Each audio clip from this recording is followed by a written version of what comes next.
अध्याय 8। क्या तुम लोगों ने देखा? वे खाली हाथ आए थे। क्या वे नियम नहीं जानते? या वे युद्ध के देवता का बिल्कुल भी सम्मान नहीं करते? सभी सामग्री n.ovldrama.org। मुझे नहीं लगता कि मैंने उन्हें पहले कभी देखा है। वे कौन हैं? वे चुपचाप अंदर क्यों आए थे? जल्द ही सभी ने आरोन और उसके परिवार पर ध्यान दिया। तरह तरह की बुदबुदाहट सुनकर हारून ने चाहा कि धरती उसे निगल जाए। यह बहुत शर्मनाक है। यह किसी भी तरह से अज्ञात के सामने अनौपचारिक होना से भिन्न था। सबसे पहले तो उन्हें इस जगह पर अपनी पहचान का पता ही नहीं था, और दूसरी बात, वे बस ऐसे ही थे। कई बड़े लोगों के बीच कोई भी नहीं। यह एक प्रकार का मनोवैज्ञानिक अपमान था। कुछ ही देर बाद कमरे में राक्षस मार्च मच गया। भव्य नजरें, सैन्य परिधान, कुछ लोग टिकी वाली जगह पर जो अंदर आ रहे थे। ग्रुप के नेता एक प्रामाणिक युद्ध राजा थे जो अपने कंधे पर एक सितारा थे। उनकी असली आभा ने सभी को अवाक कर दिया। एक अवतार का परिचय। मैंने युद्ध पूर्वी क्षेत्र में सेवा की, जिसका कोड नाम एज्योर ड्रैगन था। मैं भगवान हूं। युद्ध का दाहिना हाथ। एज्योर ड्रैगन ने क्षेत्र को जीबीबीता से स्कैन किया। जब आरोन और उनके परिवार ने यह दृश्य देखा तो वे डर से कांप उठे। यार, युद्ध का यह देवता बहुत खोखला है। यहां तक कि उसका दाहिना हाथ भी युद्ध का राजा है। वास्तव में युद्ध के देवता अरुडिया के पहले युद्ध देवता के पास 5 सितारे हैं। लिन साटियेशिया थी कि कैट वह रोने वाली थी। हमें कम से कम कुछ तो लाना चाहिए। क्या? अगर उसने सोचा कि हम उसका अनादर कर रहे हैं तो हमारा साथ क्या होगा? एज्योर ड्रैगन, मैं क्या पूछ सकता हूं कि युद्ध का देवता कब आ रहा है? जेसी ने पूछा। एज्योर ड्रैगन तितली, सच कहा जाए तो युद्ध का देवता पहले से ही हमारे बीच में है। वह हमेशा हमारे साथ रहता है। वह बहुत कम गुणवत्ता वाले हैं और शायद कभी कभी ऐसे आयोजनों में शामिल होते हैं। यह मेरी आशा है कि वह वास्तव में आएगा। उनके शब्दों से तूफान मच गया और लोग उस आदमी को आराम के लिए इधर उधर देखने लगे। खोज बंद करो, एज्योर ड्रैगन ने कहा। लेकिन ध्यान दें कि युद्ध के देवता के पास आपकी हर चीज है। शब्द और कर्म पर नियंत्रण रखें। मैं आज मध्यस्थ की भूमिका निभाऊंगा। अगर आपको कुछ चाहिए तो आप मुझे ढूंढ सकते हैं, जरूरत है। अच्छा, यह क्या संकेत नहीं है? इसने एरोन फुसफुसाया को चकित कर दिया, और ऐसा लग रहा था कि बाकी लोग भी अपना मतलब समझ रहे हैं। नॉर्थहैम्पटन विंस्टन गोंजालेस ने युद्ध के देवता को पौराणिक मोती की एक जोड़ी को बताया। Northampton Evergreen Chamber of Commerce war के देवता को 200 साल का उपहार देता है। पुराना जंगली wrong. Northampton apocalypse club war के देवता को मैक्लेरन P1 का निर्माण करता है। कार्यक्रम में सभी लोग अपने अपने भव्य उपहार पेश करने के लिए आगे की ओर दौड़ पड़े, जिसमें हवेलियां भी शामिल थी। इसकी भी सूची है। उन्हें एक के बाद एक उपहार पेश करते देख एरन और कैटलिन ने सिर झुकाकर आभार व्यक्त किया। शर्मिंदगी।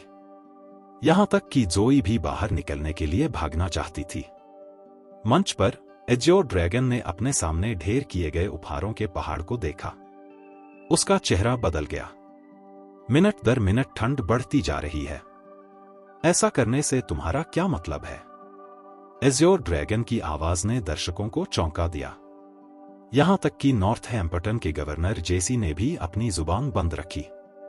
सभी लोग एज्योर ड्रैगन की ओर देखने लगे, लेकिन समझ नहीं पाए कि उसका क्या मतलब है।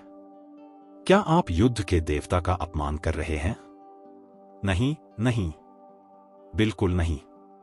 एज्योर ड्रैगन के शब्दों से सभी लोग डर गए। मेरे शब्दों पर ध्यान दो। युद्ध के देवता को इसी से सबसे अधिक नफरत है।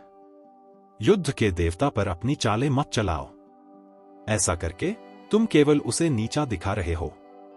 नीला ड्रैगन ने फटकार लगाई और हर कोई समझ गया। एक बार। क्या युद्ध के देवता के पास पैसे की कमी है? बिल्कुल नहीं। युद्ध के देवता के पास अद्वितीय धन और शक्ति है। कृपया अपना गुस्सा काबू में रखो, एज्योर ड्रैगन। हम गलत थे। एज़्योर ड्रैगन ने भीड़ की ओर देखा। क्या अभी किसी ने उपहार नहीं दिया? सभी ने एक दूसरे की ओर देखा और पाया कि ऐसा कोई नहीं था जिसने अपना उपहार न दिया हो। पिताजी, अपना हाथ उठाइए। यह आपका मौका है, लेवी ने याद दिलाया। ज़ोई और उसके माता पिता सुन रहे थे। उन्हें यह सुनकर राहत मिली कि दूसरे पक्ष को यह पसंद नहीं आया, उपहार प्राप्त करना।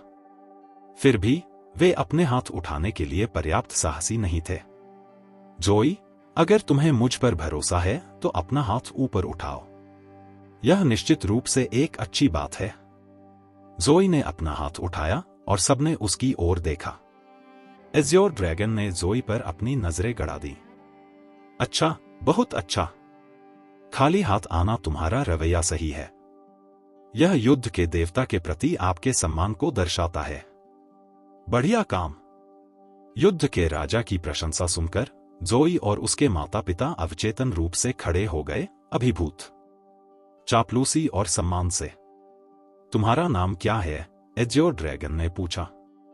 आपसे मिलकर अच्छा लगा, एज़्योर ड्रैगन। मेरा नाम ज़ोई लोपेज है। यह मेरे पिता आरोन हैं। ज़ोई ने विनम्रतापूर्वक अपने परिवार का परिचय दिया। बहुत बढ़िया। मैं आपके नाम याद रखूंगा।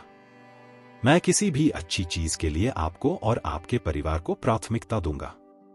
भविष्य में, एज़्योर ड्रैगन ने प्रतिज्ञा की। कमरे में मौजूद हर कोई आश्चर्यचकित था, जेसी सहित। ज़ोई और उसके माता पिता ने घबराहट में अपना आभार व्यक्त किया। उन्होंने कभी सपने में भी नहीं सोचा था कि ऐसा आशीर्वाद उनकी झोली में आएगा। भोज के अंत में भी उन्हें ऐसा महसूस हुआ जैसे वे बादलों में तैर रहे हों। हे भगवान, यह सब सच है।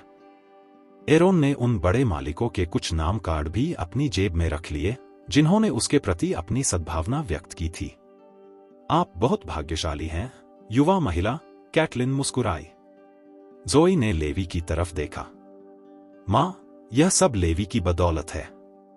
उसे उम्मीद थी कि युद्ध के देवता को उपहार पसंद नहीं है और मुझे अपना हाथ ऊपर उठाने के लिए प्रोत्साहित किया। अगर वह न होते तो मैं ऐसा नहीं कर पाता। लेवी ने आज रात सचमुच हमें चौंका दिया। सच में, अगर वह न होते तो क्या हमें इस भोज में शामिल होने का मौका भी मिलता? लेवी के बारे में आरोन और कैटलिन की धारणा बेहतर हो गई। यह आपकी किस्मत है, लेवी ने कहा। मैंने बस एक दोस्त से कुछ निमंत्रण लाने को कहा, बस इतना ही। ठीक उसी समय ज़ोई ने लेवी को एक अलग नजर से देखा। ऐसा लग रहा था जैसे आज रात सब कुछ उसके नियंत्रण में था, जैसे अपने शब्दों से ही सब कुछ हल कर दिया हो। ऐसा क्या हो सकता है कि उनकी कोई लौकिक राय हो? शायद आज यह सब के पीछे वही है, लेकिन यह कैसे संभव है? उसे 6 साल तक जेल में रहना पड़ा। ज़ोई ने जल्द ही उस विचार को खारिज कर दिया।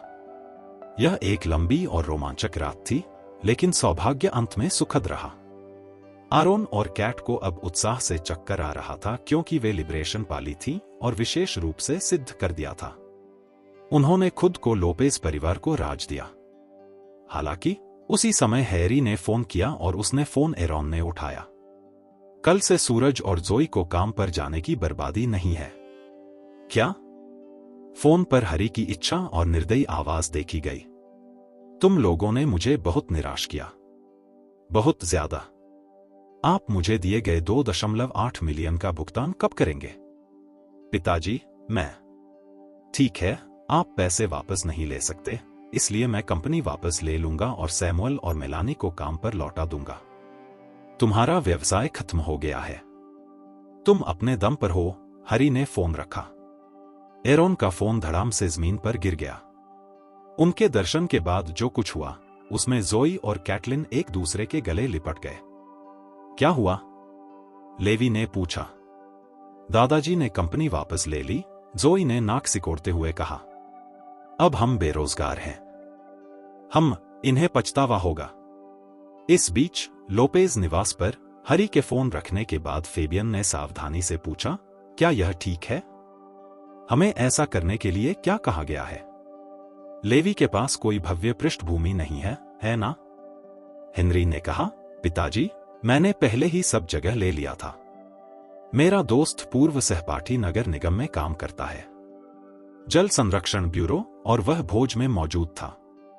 उन्होंने कहा कि विले बस एक ऐसा शख्स है जो अंदर जाने के लिए उन्हें एक दोस्त पर प्रतिबंध की शर्त पीडीएफ। इससे भी मजेदार बात यह है कि उनके परिवार ने कोई उपहार नहीं लाया। मनो वह यह काफी शर्मनाक नहीं था।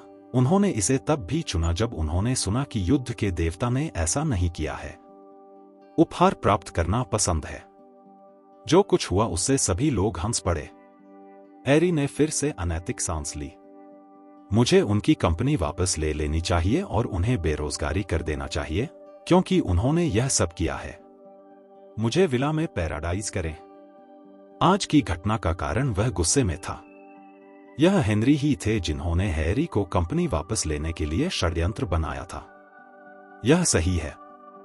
वे दुष्ट मूर्खों का एक समूह हैं जो दादाजी के साथ कभी सम्मान से पेश नहीं आते। सैमुअल, मैं प्रार्थना करता हूं कि मैं उनके जीवन से दुखी हूं। हैरी ने सैमुअल की तरफ देखा। उसका चेहरा उम्मीद से भरा हुआ था। लोपेज परिवार अब तुम पर निर्भर है, सैमुअल। मुझे नहीं लगता कि हम कल वेस्ट सिटी के यूनिवर्सल पार्क डेवलपमेंट प्रोजेक्ट तक पहुंचेंगे, लेकिन यह ठीक है।